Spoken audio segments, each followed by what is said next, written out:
baru saja terjadi. Nah, kemudian yang kedua, mohon dijelaskan dengan bahasa yang sederhana dan mudah dipahami oleh orang awam seperti saya ini, tentang apa itu discernment. Itu saya masih belum ngerti itu, Pak. Terima kasih, Pak Felix. Ya. Baik, terima kasih banyak Dr. Jimmy untuk dua pertanyaan yang sangat menarik. Terima kasih.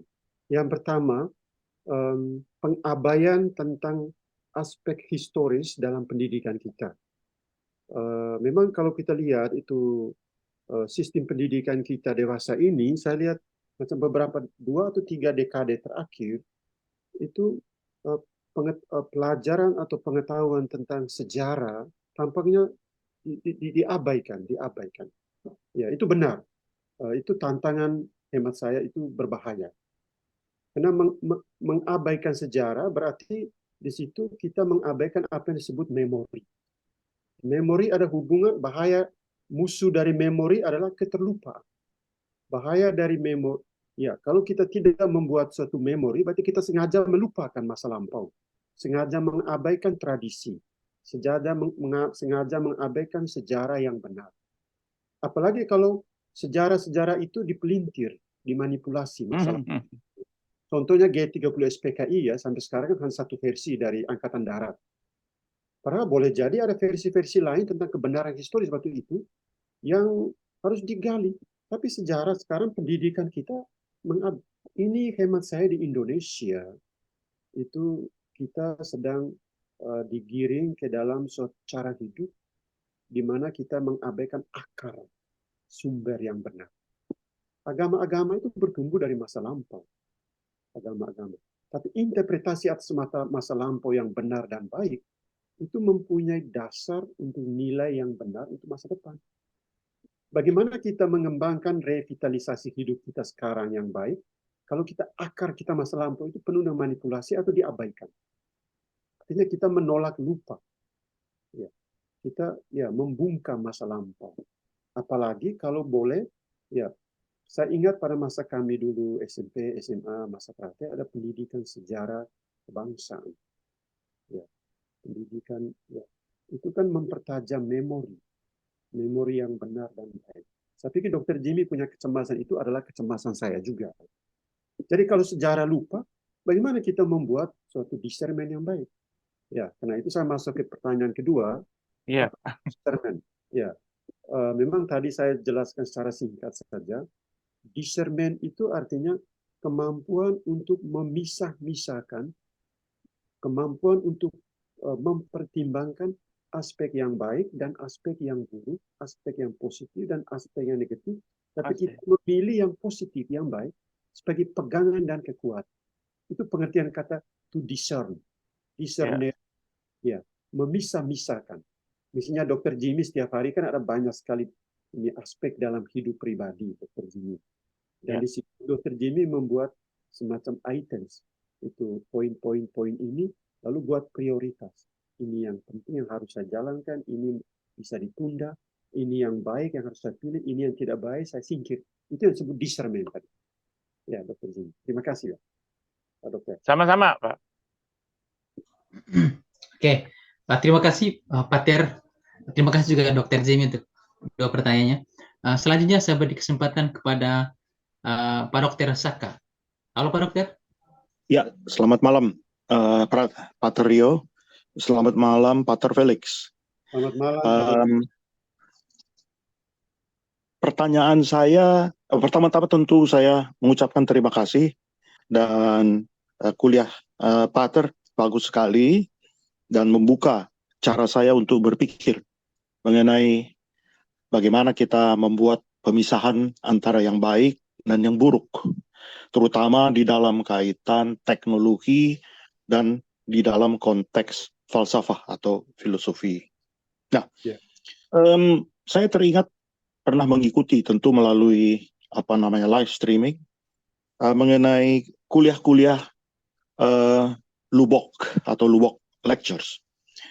Itu biasanya diadakan oleh Universitas Oxford di Inggris, dan untuk tahun ini diadakan pada tanggal 17 Juni 2023. dengan judul tentu sangat menarik, yaitu mengenai engineering atau teknologi yang berkaitan dengan apa namanya rekayasa engineering. Nah, di situ saya terpikir dan ada hubungannya dengan kuliah Pater pada malam hari ini. Ya. Sebenarnya teknologi itu pada dasarnya netral sifatnya. Ya, tergantung bagaimana si pemakai, si pengguna. Kalau dia menggunakan teknologi itu sesuai dengan apa yang diharapkan oleh masyarakat, agama, budaya, sosial, dan lain sebagainya, tentu saya kira yang paling gampang adalah PPE, filosofi, politics, dan economics. Berdasarkan 3 aspek ini, maka dia akan berguna teknologi itu. Tapi apabila teknologi itu tidak digunakan sebagaimana mestinya, nah dalam banyak hal akan mengalami kesulitan atau membuat situasi menjadi tidak baik untuk masyarakat dan seterusnya. Pertanyaan saya kepada Pater, mungkin Pater bisa memberi pencerahan kepada saya. Apa saja yang harus kita lakukan dari sudut pandang filosofi untuk mengetahui bahwa sebuah teknologi ini akan lebih banyak memberikan dampak positif ketimbang dampak negatif. Nah, biasanya sekarang yang ditakuti adalah artificial intelligence. Khawatir dengan hal-hal yang kurang baik. Padahal kalau menurut saya pribadi, entah saya benar atau tidak, itu jelas positif ya kalau digunakan dengan baik. Kemudian juga mengenai komputer kuantum dan lain sebagainya. Nah, bagaimana menurut pandangan Pater? Terima kasih, Pater. Baik, Dr. Saka, terima kasih banyak untuk pertanyaan yang menarik, bagus, tentang rekayasa mesin teknologi. Pada dasarnya benar bahwa teknologi itu netral.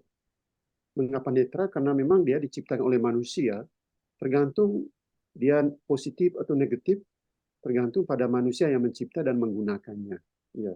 Nah, meskipun misalnya sekarang ada perkembangan terakhir revolusi industri 5 atau artificial intelligence dan kemajuan-kemajuan sangat ya mencengangkan. Tadi malam itu makalah tadi malam sangat menarik, itu bagian dari kemajuan teknologi itu bahwa kita sedang dikuasai oleh cyber itu semua sebenarnya tidak perlu ditakuti, tidak perlu dicemaskan. Tergantung dari sekarang bagaimana manusia yang menciptakan alat itu dengan niat yang baik yang tadi saya jelaskan dalam konsep Sophia, Techne, dan Poiesis. Ya, memang kita teknologi, kata Techne dalam bahasa Yunani tidak harus dimengerti sebagai teknik atau peralatan teknologi yang sangat praktis seperti itu. Tidak. Itu mungkin karena kesalahpahaman manusia tentang pengertian teknologi itu. Teknologi dari kata tekne itu pertimbangan praktis, perhitungan yang baik, pertimbangan praktis dengan ukuran yang jelas. Tapi menurut Aristoteles, tekne dikaitkan dengan kebajikan, sikap etik yang baik. Sikap etik yang baik yang didasarkan pada ya, kebijaksanaan hidup. Artinya secara teoritis kan begitu. Tapi secara praktis itu bagaimana manusia menggunakan misalnya artificial intelligence, robot, atau menggunakan mesin-mesin modern, tapi dia harus melibatkan aspek ya sebenarnya moral, etik, kebijaksanaan hidup. Persoalannya sekarang itu karena teknologi itu netral benar, tapi yang membuatnya menjadi tidak netral adalah pikiran dan hati manusia itu sendiri yang gagal atau sudah tercemar oleh sesuatu yang kotor di dalam dirinya. Dia kehilangan Sophia, kebijaksanaan dalam hidupnya. Makanya teknologi netral benar, tapi yang membuat tidak netral itu hati dan pikiran manusia yang merusakkan dirinya sendiri. Makanya tadi saya bilang pentingnya discernment, kemampuan membuat pembedaan mana yang baik, mana yang tidak baik. Karena itu di sini teknologi harus didasarkan pada moralitas, etik, atau pada kebajikan hidup, cara hidup yang benar dan baik. Saya kira itu kecemasan Dr. Saka Dr. Saka Abadi. Saya kira itu kecemasan yang memang ini menjadi poin utama yang sedang kita diskusikan sekarang, tentang misalnya si Yuval Noah Harari, dia berbicara tentang Homo Deus, mengagung-agungkan manusia, meskipun kemudian dia bilang artificial intelligence, robot yang diciptakan itu, manusia akan meningkatkannya ke dalam level yang lebih tinggi. Misalnya robot punya perasaan, punya pikiran, tapi robot kan tidak punya pertimbangan moral. Robot tetap robot, hanya untuk kesenangan manusia, tapi dia tidak punya pertimbangan moral, tidak punya perasaan. Justru disinilah letak bagaimana manusia harus menjaga sofia, kebijaksanaan, dalam pertimbangan praktis, teknik. Teknik itu bukan alat, tapi dia berhubungan dengan pertimbangan praktis, tapi dalam kaitan dengan bagaimana dia menjalani hidup dengan kebijaksanaan yang baik dan benar, tidak merugikan kemanusiaan itu sendiri. Ya, itu. Saya kira begitu. Terima kasih. Ya, terima kasih Romo. Oke. Terima kasih Pak Ter untuk penjelasannya. Selanjutnya saya beri kesempatan kepada Bapak Asep Purba. Halo Pak Asep. Oke, halo Pak. Selamat malam Romo. Selamat malam. Oke, begini Romo. Jadi saya pahami tadi bahwa teknik itu kan teknologi itu hasil daripada ilmu ya. Nah ilmu itu kan sangat spesifik gitu, sehingga orang memandang sesuatu itu begitu spesifik. Jadi pandangannya kurang melebar begitu. Padahal kan dimensi kehidupan ini sangat luas, dan sementara kita dididik memang untuk menjadi seorang ilmuwan yang sangat spesifik di lembaga-lembaga pendidikan kita. Walaupun begitu kan universitas itu dilahirkan untuk melahirkan manusia universal gitu ya. Nah, mungkin di Indonesia khususnya, nggak tahu di negara dunia ketiga yang agak ini, kita ini agak lebih susah untuk menjadi seorang yang polimet. Kita itu monomet semua gitu ya, rata-rata gitu, sehingga kita memandang sesuatu itu sangat sempit gitu ya. Nah di sini pentingnya peran filsafat. Saya kalau dengan agama kadang-kadang kurang begitu percaya, karena agama itu kadang-kadang dimanipulasi gitu ya. Kalau filsafat kan terbuka gitu atas kritik. Nah saya minta pendapat atau informasi Romo terkait dengan kondisi pendidikan kita itu sejatinya, karena saya guru Romo, itu bagaimana sesungguhnya supaya filsafat itu menjadi basis daripada agar kita menjadi seorang polimet gitu, seorang yang menguasai banyak ilmu, agar teknologi tidak merugikan manusia begitu. Terima kasih Romo. Si Bapak Asep Purba, seorang guru yang berkecimpung dengan pendidikan, tetapi juga sangat rindu tentang peranan filsafat di dalam dunia pendidikan. Terus terang bahwa pendidikan kita di Indonesia, hemat saya, dalam dari sisi filsafat, saya dapat kesan pendidikan kita khususnya di bangku SMA dan perguruan tinggi, itu pendidikan kita yang sedang digiring oleh suatu model rasionalitas yang sangat instrumental, pragmatis, digiring ke dalam pendidikan untuk mengejar profit, mengejar keuntungan. Misalnya pendidikan, ya itu fakultas-fakultas, prodi-prodi itu mengarah ke kewirausahaan, bisnis, teknologi, IT dan lain-lain. Itu arahnya jelas ke profit, mengejar keuntungan-keuntungan. Bagaimana orang dididik, dilatih untuk menciptakan bisnis, unit usaha sendiri. Itu bisnis, profit. Tapi aspek yang dilupakan, diabaikan dalam pendidikan sekarang menjadi suatu problem yang paling besar, yaitu pendidikan yang harus mengarah kepada cultivating humanity, pengolahan kemanusiaan. Ya, mengolah kemanusiaan. Nah, justru di sini filsafat penting, sastra penting. Filsafat dia anti dogma. Anti dogma artinya filsafat tidak bertumbuh di dalam suatu doktrin yang komprehensif, yang bersifat absolut. Berpikir itu kan ada kaitan dengan kebebasan, tapi kebebasan dalam berpikir harus dilandasi pada apa yang disebut tadi tentang sofia dan teknik, kebijaksanaan, kebaikan, kebenaran, tapi bertujuan untuk mengolah kemanusiaan. Ya, termasuk agama yang gagal mengolah kemanusiaan. Hemat saya, agama itu seperti suku primitif di tengah modernitas yang maju. Tetapi agama yang terus memperbaharui diri dalam konteks kemanusiaan, agama seperti ini lebih gampang diterima, lebih eksis dari waktu ke waktu. Tetapi agama yang menindas kemanusiaan, agama itu seperti suku primitif yang ya dia gagal membaharui diri. Filsafat justru menantang agama-agama, menantang pendidikan yang terlalu radikalistik atau pendidikan yang bersifat dogmatis, sentrik pada dogma-dogma tertentu. Saya pikir Bapak Asep benar, itu kecemasan kita dengan sistem pendidikan sekarang, itu pendidikan lebih berorientasi kepada profit, mengejar keuntungan. Itu kan bahaya dari rasionalitas instrumental, pragmatis, yang bekerja, bisa juga suatu kapitalis. Kaum kapitalis menitip pesan-pesan ke lembaga-lembaga DPR untuk mengeluarkan aturan main dalam dunia pendidikan agar mengarah ke profit. Nah, itu kecemasan. Filsafat bertujuan untuk membongkar, mengganggu, mengguncangkan tatanan sistem seperti ini. Nah, itu kan bagian dari peradaban juga. Discernment peradaban artinya kita melihat kemungkinan-kemungkinan yang ada.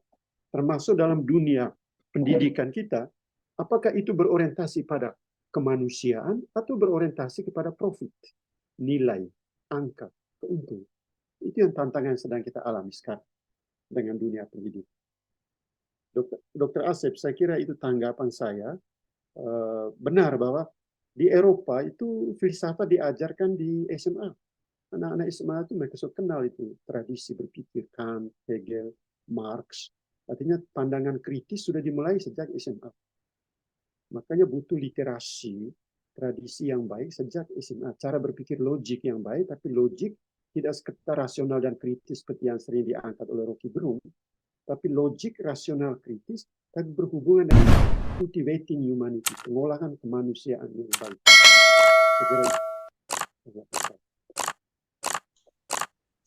Terima kasih, Bapak Asep. Terima kasih, Romo. Oke, baik Pak Ter.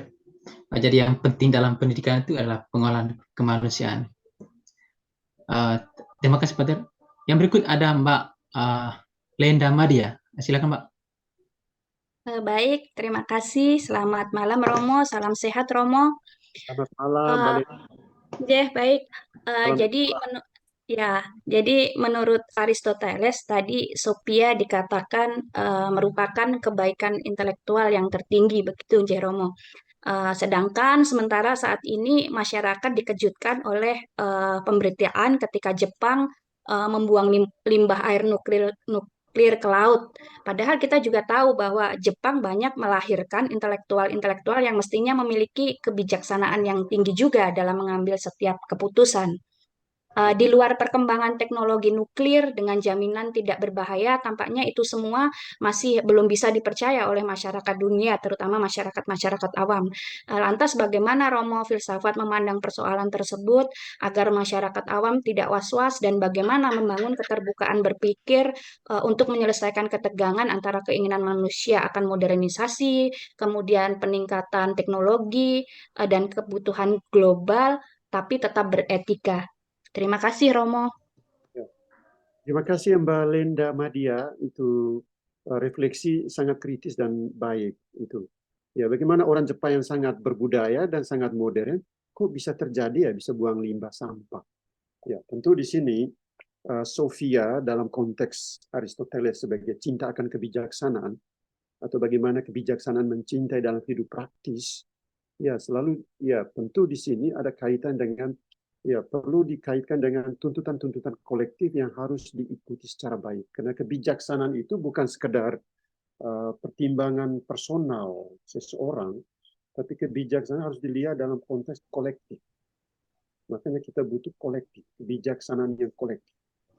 Tapi kalau tindakan membuang limbah sampah oleh seseorang kapitalis yang mempunyai limbah pabrik, tapi di luar dari tuntutan kolektif, ya hemat saya itu dia jauh dari dari kebijaksanaan. Dia itu penyebab misalnya racun bagi kebijaksanaan. Ya, Pak Ter. Ya. Halo Pak Ter. Ya, halo. Pak Ter, minta maaf. Suaranya Pak Ter kecil, Pak Ter, sebagai agak lebih besar suaranya. Sudah dengar? Jelas? Ya, sudah Pak Tri. Oke, Silakan lanjut Pak Tri. baik. Ya, itu tadi. Tentu di sini kebijaksanaan itu tidak hanya bersifat personal atas pertimbangan-pertimbangan pribadi seseorang, tapi kebijaksanaan harus dilihat dalam konteks kolektif. Kebijaksanaan kolektif itu penting. Saya pikir Mbak Lenda sama dia tadi menyoroti aspek hal yang personal, pertimbangan pribadi. Tapi dalam tatanan politik yang lebih modern dengan demokrasi yang lebih ya deliberatif yang baik, di situ orang berbicara tentang kebijaksanaan kolektif, tatanan hidup bersama yang diikuti bersama, misalnya dalam hubungan dengan ya gerakan ekologi untuk mencintai lingkungan dan alam. Ya. Makanya Sofia harus dibawa dari level personal ke level yang lebih kolektif, lebih luas. Dan itu tuntutan hukum, undang-undang, dan juga aturan main, dan juga simpati, dan juga cara-cara orang melihat, mempertimbangkan situasi sekitar itu sangat penting. Ya. Maksudnya Sofia yang dimaksud sini, Sofia yang bersifat kolektif. Benar. Yang dimaksudkan oleh Ibu Linda Nadia.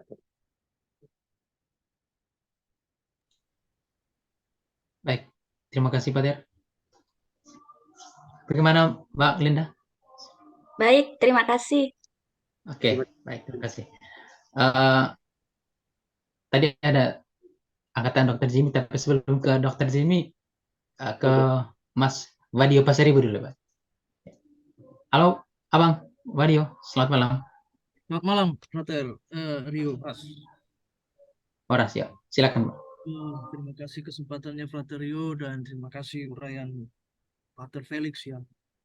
Ya, selamat malam, Mas. Yang selalu luar biasa. Ini membuat cara pandang baru karena saya sendiri selalu selama ini masih mengingat tekne itu adalah dalam pembagian ilmu Aristoteles ya, dia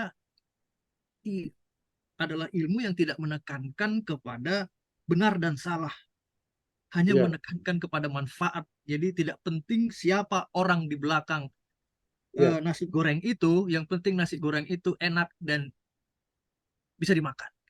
Sekarang Frater memberikan wawasan baru nih, saya harus menggeser paradigma habis ini. Nah, pertanyaan kedua mengenai bagian tadi kemendesakan pembaharuan nilai peradaban. Nah, ini menarik sekali bagi saya. Bahkan Pater mengutip Paul Ricoeur, The Reflections of Heritage, mengenang masa yang lalu. Nah, ini mengingatkan saya, Pater, pada suatu ungkapan dari seorang sejarawan bernama Arnold saya lupa S-nya, Arnold S lah kita anggap gitu. Nah, dia mengatakan gini, ilmu pengetahuan dan teknologi itu merevolusi kehidupan kita, tetapi ingatan, tradisi, dan tahayul menentukan respon kita. Ini cukup membekas dalam memori saya. Nah, masalah refleksi tadi, ya memori itu tentu bisa menjadi kekuatan untuk melanjutkan kehidupan, tapi juga bisa menjadi bakteri untuk menghancurkan masa depan gitu. Nah, kita bandingkan dengan kenyataan bahwa data dinas kependudukan kita 2022 yang berpendidikan D1 sampai S3 itu hanya 4,sekian%. Nah, itu yang saya ingat begitu. Kebanyakan adalah gagal SMA, kemudian SD SMP.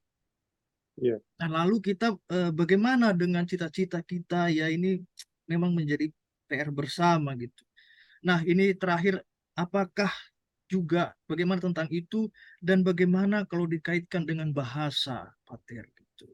Karena bahasa adalah media untuk berelasi dan juga membantu kita dalam memberi makna. Begitu. Terima kasih, Pater. Ya.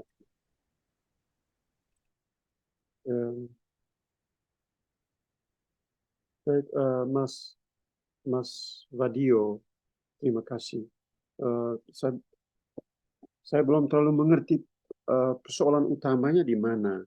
Ya, mungkin apakah tentang teknik tadi atau tradisi tahyul atau bahasa ini. Ya, kalau Jadi gitu saya bahasakan ulang. ya, Dalam kenyataan kita yang eh, masyarakat kita yang kemampuan berbahasa dalam arti memaknai masa lalu atau memaknai apa yang di hadapannya itu dalam kapabilitasnya itu masih terbatas. ya, Lalu bagaimana kemudian kita berhadapan dengan teknologi yang sangat cepat merevolusi kehidupan kita, Pater, itu mungkin gitu. ya. Ya, terima kasih Mas Vadio Pasaribu. Memang kita berada dalam ya tantangan adaptasi, tantangan beradaptasi. Betul. Apa yang dicemaskan tadi bahwa level pendidikan kita begitu rendah, tadi bilang D1 begitu banyak, atau mungkin tamat SMA-nya lebih banyak, atau mungkin yang tidak tamat SMA lebih banyak. Sementara serbuan teknologi sekarang sudah merasuk sampai ke seluruh ujung dunia, sampai ke kampung-kampung. Nah, bagaimana orang yang pendidikannya rendah bisa mampu membuka YouTube atau Twitter dalam bahasa Inggris, misalnya bahasa tadi kan. Jadi revolusi teknologi begitu tinggi, sementara sumber daya manusia begitu rendah. Nah, ini hemat saya ini kecemasan yang sedang melanda kita. Memang itu, tapi pendidikan informal bisa juga menjadi peluang yang baik.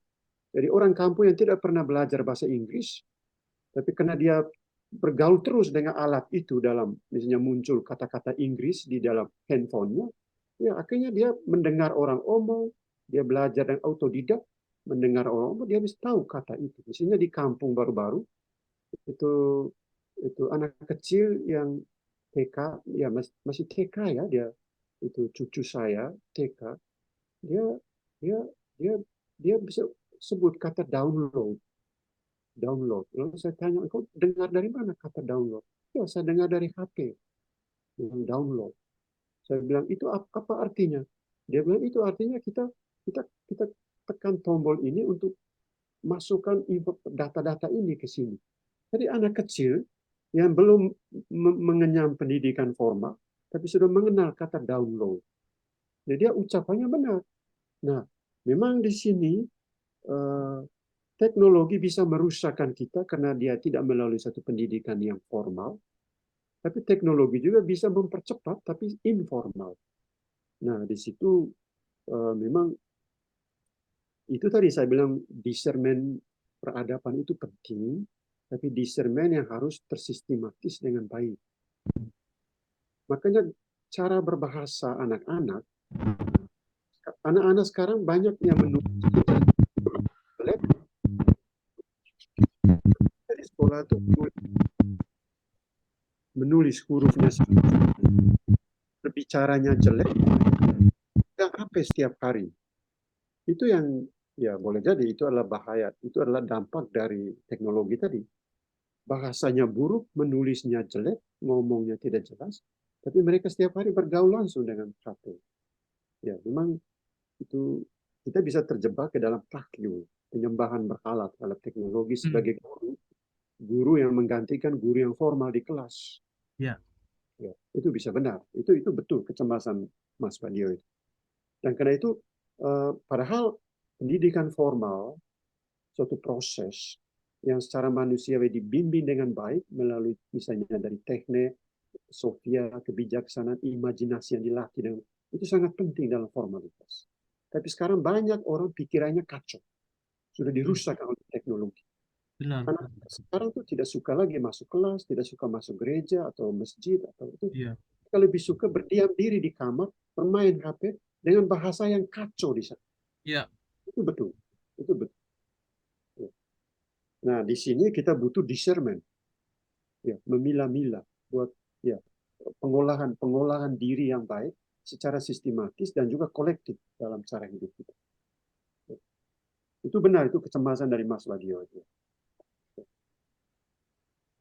Baik, Pak, terima kasih banyak. Terima kasih. Mungkin tanggapan dari Mas Vadio? Ya, ya, saya bertanggapan itu Eh, saya membuat ilustrasi mungkin begini ya, Pak Ter.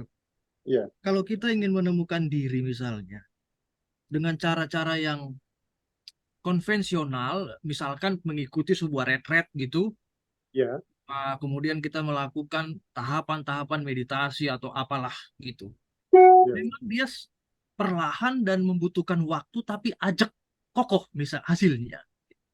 Nah, bisa juga kita menemukan pencerahan kita melalui teknologi, tapi seperti menemukan eh, air dari aliran sungai yang kotor gitu.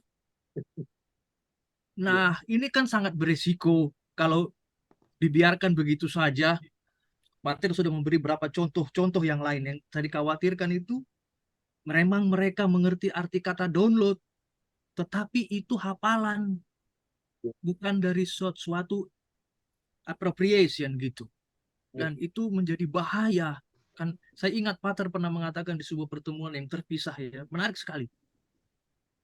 Apa saya lupa apa tuh, kira-kira beginilah Pater mungkin bicara tentang Riker atau lupa itu bahwa inovasi tidak mungkin tanpa sedimentasi.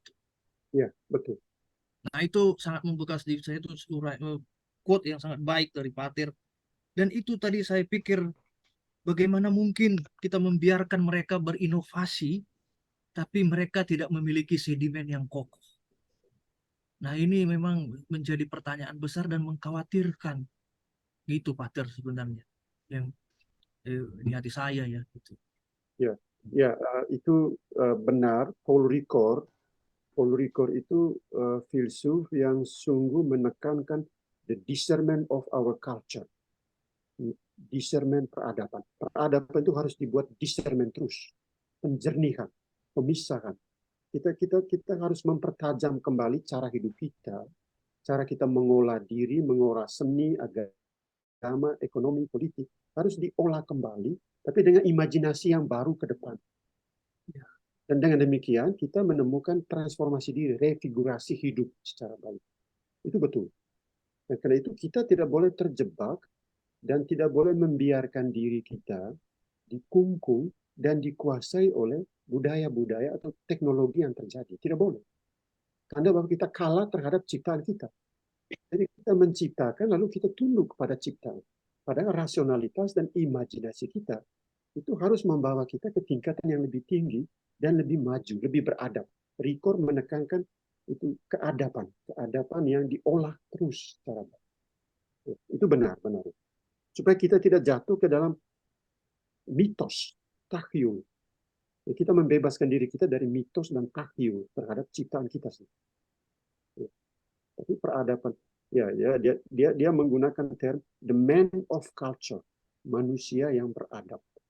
Tapi manusia yang beradab hasil dari discernment keadabannya yang. Iya.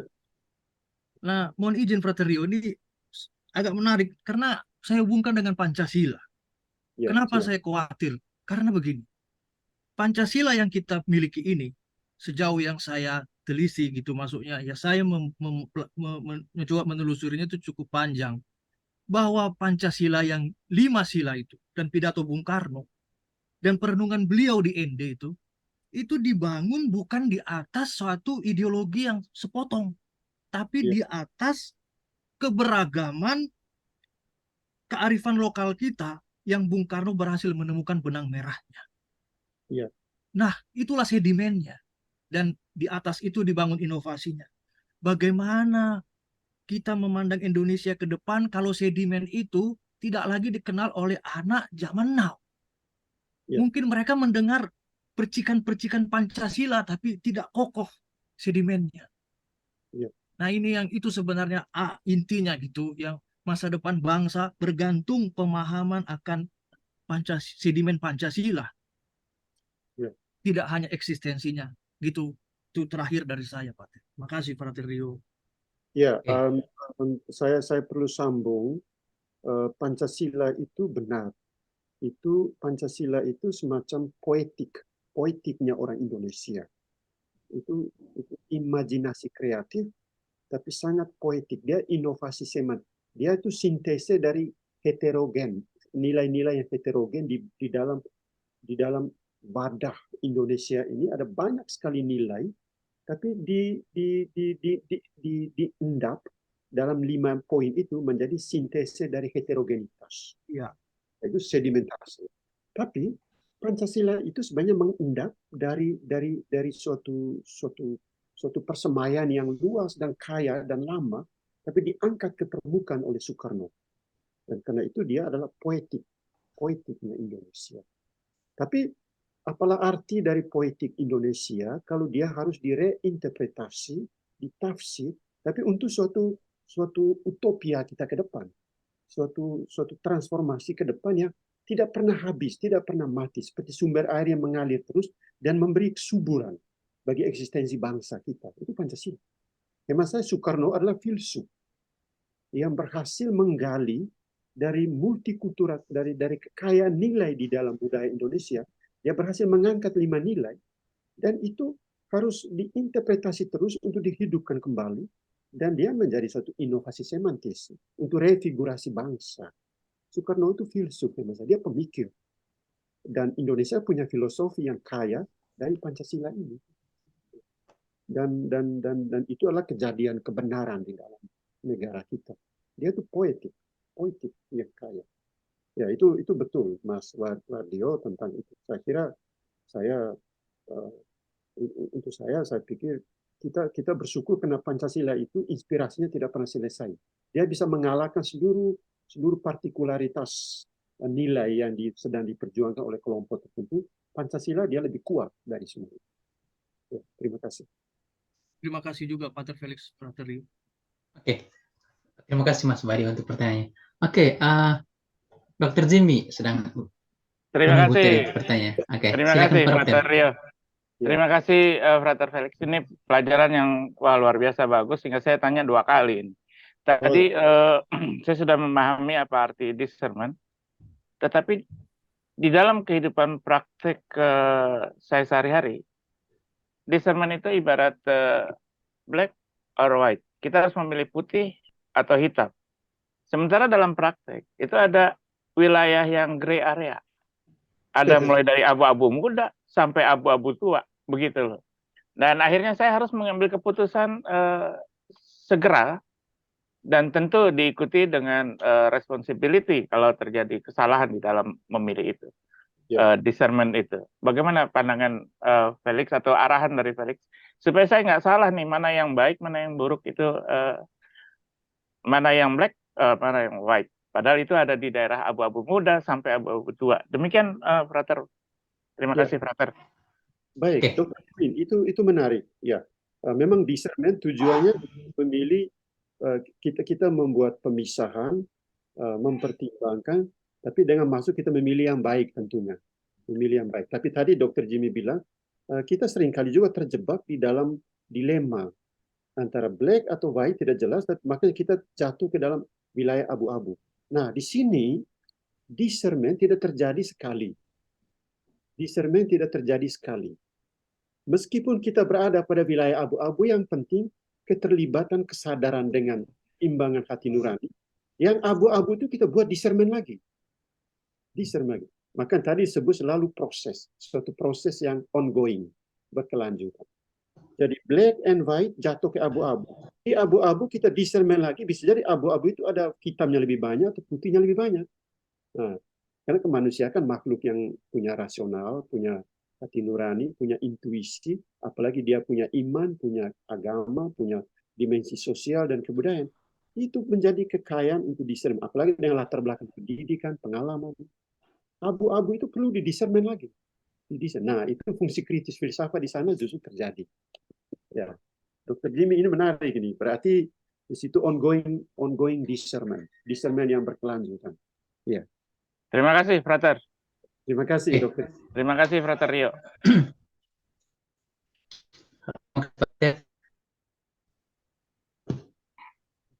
Kita diberi kesempatan untuk bertanya lagi kepada Pater. Silakan untuk peserta yang ingin bertanya. Pater, sambil menunggu pertanyaan dari peserta sahabat Circles, mungkin satu pertanyaan, Pater. Kira-kira bagaimana kita bisa berdiscernment dengan baik, Pater? Kira-kira apakah dengan moralitas agama, kita kembali ke moralitas agama, atau literasi atau seperti apa agar kita bisa berdiscernment dengan baik terhadap berbagai pertimbangan tawaran-tawaran teknologi itu, Pak? Ya, baik, Fraterio, ini pertanyaan yang menarik. Bagaimana kita berdiscernment dengan baik? Tadi saya jelaskan bahwa kosakata discernment itu datang dari dunia spiritualitas, dunia agama, dan tentu yang dimasukkan di sini adalah dunia agama Katolik. Ya, tapi sebenarnya term ini bersifat sekular.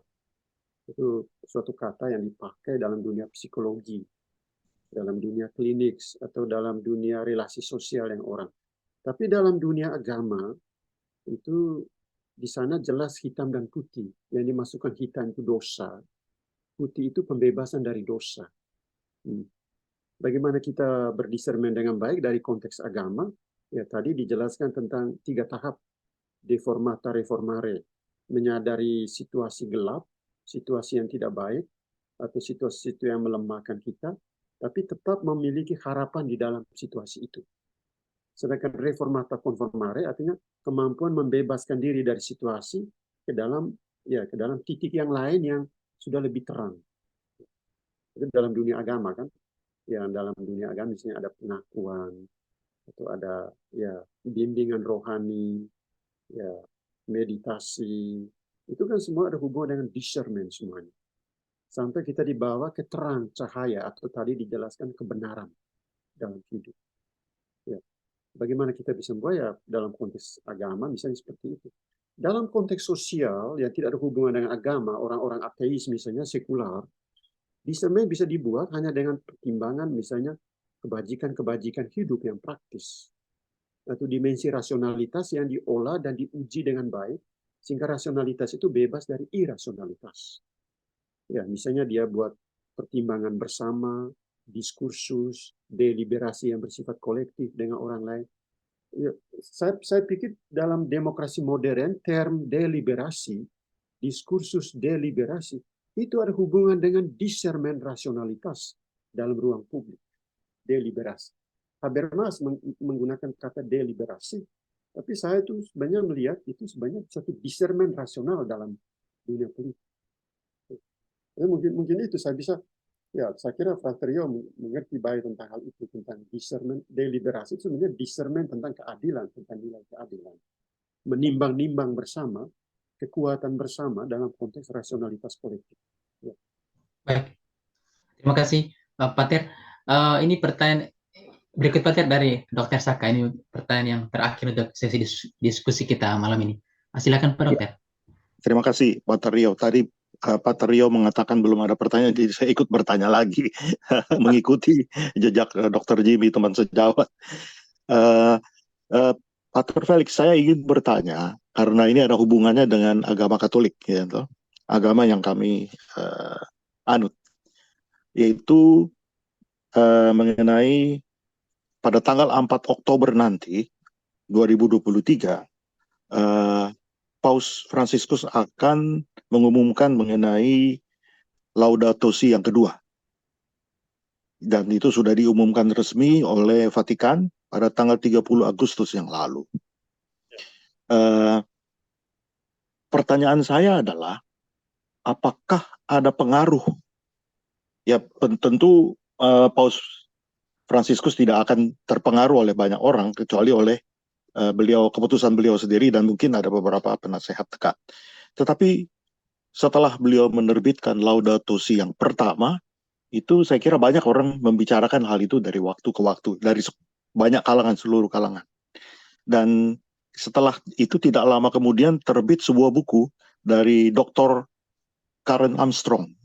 Saya kira Pater Felix pasti sudah tahu, yang berjudul The Sacred Nature. Ya, jadi buku itu tidak terlalu tebal untuk ukuran Dr. Karen Armstrong, tetapi isinya cukup padat dan sedikit banyak juga mungkin menjadi pertimbangan bagi Paus. Kalau saya benar, tapi bisa juga saya salah, saya hanya menduga-duga. Ya, nah, bagaimana pandangan Pater Felix yang saya kira lebih baik, lebih dalam, lebih mengetahui dari sudut agama Katolik dan tentu dalam hal Laudato Si ketimbang saya. Terima kasih, Pater Felix. Dr. Saka, terima kasih banyak ini. Ya, Paus Fransiskus itu memang dia doyan mengeluarkan ensiklik. Ya, rajin sekali mengeluarkan ensiklik. Dan sebelumnya juga dia mengeluarkan ensiklik tentang Blaise Pascal, filsuf Katolik. Ya, itu.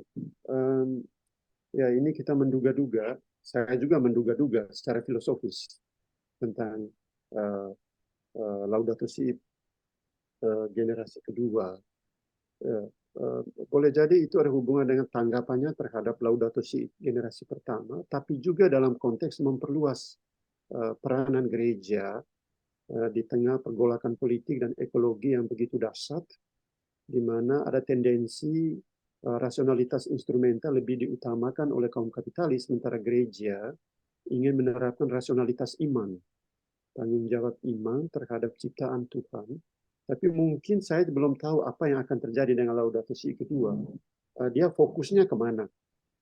Tapi jelas bahwa tanggung jawab gereja terhadap ciptaan itu menjadi panggilan misi utama. Paus boleh jadi dia akan memberi perhatian khusus dalam Laudato Si kedua ini. Mungkin itu hasil dari discernment peradaban dari konteks teologi dan konteks filsafat Katolik, konteks iman, dalam kaitan dengan perkembangan peradaban manusia dalam era postmodernisme ini.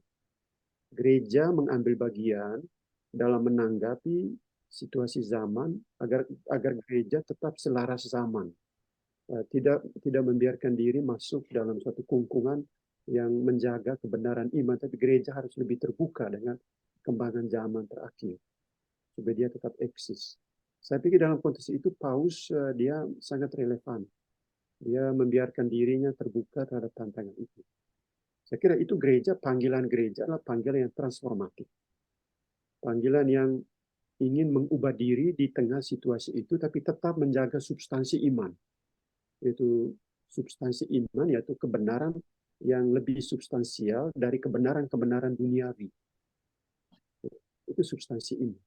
Gereja tidak terjebak hanya dalam proses, misalnya demokrasi yang prosedural, tapi gereja selalu menjaga substansi iman di tengah kemajuan ilmu pengetahuan teknologi, tapi dia menjaga kebenaran iman, itu substansi.